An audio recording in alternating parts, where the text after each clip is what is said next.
Well, first of all, if you look at the tariffs rates that we have, just generally, they're as high as we've had them since the 1930s. And if everybody has read history, the 1930s, it was not good when we had those high tariffs, number one. Number two, look, tariffs are basically a tax. They're a tax on the consumer. A foreign company doesn't pay this. It's a consumer that ends up paying for this. And if you look at prices, go to your local store, local H-E-B, and you'll see prices have gone up. And the other thing that really worries me, and this is what I've been telling farmers and ranchers, is that if you put tariffs and we don't get to sell, then what's going to happen is other countries are going to fill the void. We saw that 4 or 5 years ago when we had tariffs.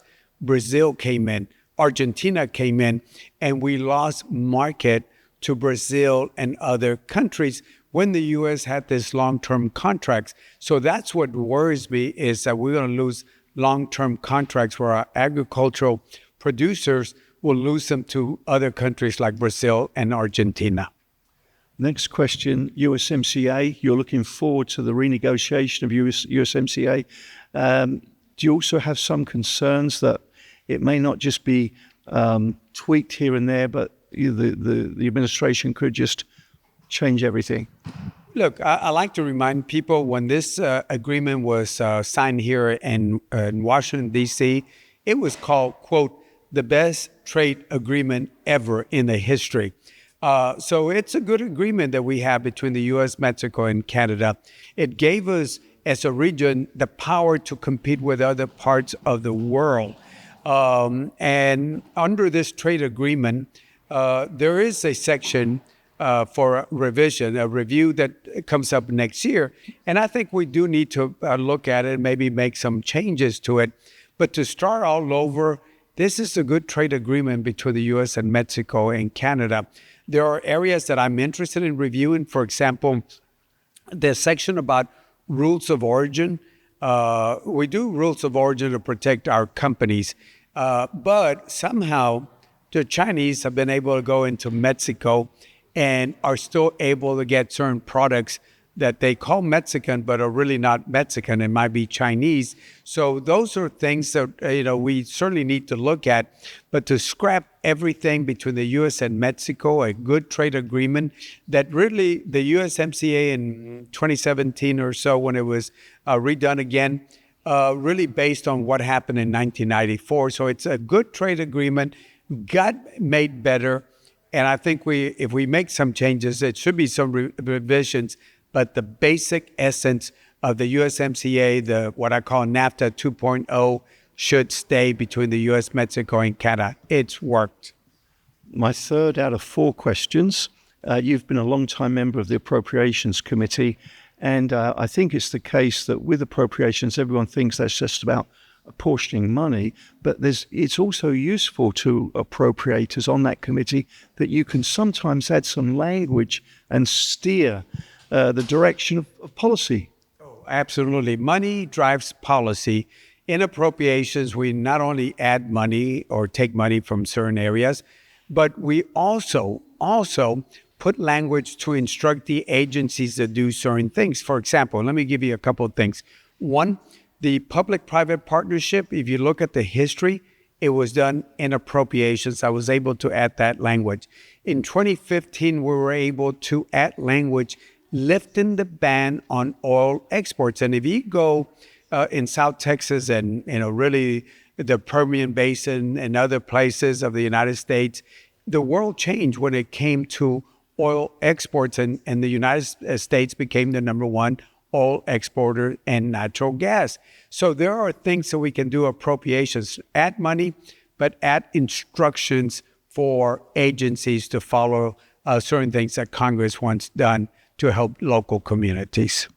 And my last question, the 4th question, you haven't heard this officially from anywhere, but you have some concerns that the administration might start to want to charge people to come into the U.S. What have you heard on that front? Yeah, that's something that they're looking at as a pilot program, or what they're trying to address are visa overstays. Sometimes you have tourists, sometimes you have students. Sometimes you have people that come in to work for a while and then they overstay their visas. And in fact, for a while, we had more visa overstays coming in than actually people coming in through the southern border, except for the last 4 years. The number one violator of visa overstays was Canada, not Mexico, but it was Canada. So they're trying to address visa overstays by saying you will put a bond if you come into the United States, if you're a tourist or you're a worker coming into the United States. Now, you tell me, if you put a bond, if you have to put a bond for $10,000, $15,000, you think people are going to come to McAllen, they're going to come into Mission, they're going to come into Eagle Pass, they're going to come into Laredo if they have to put a bond to come shop? And that's what concerns me. I hope they do not implement that. I hope they don't implement that. You're not saying that's just because for those that have overstayed their visa and then they try to come back in again. You're saying just start that as a pilot program, perhaps implement it across the board for first-time visitors. That is correct. It's to address the visa overstays. And I agree. I've been talking about visa overstays, but this is not the way you address the visa overstays by saying anybody coming in, you would have to put a bond. I hope this idea doesn't go very far because that will be devastating for any border community, whether Canadian or Mexican southern border. Imagine anybody coming in and they would have to put a bond. You know, somebody that comes over is going to go to a local Walmart or local Sam's.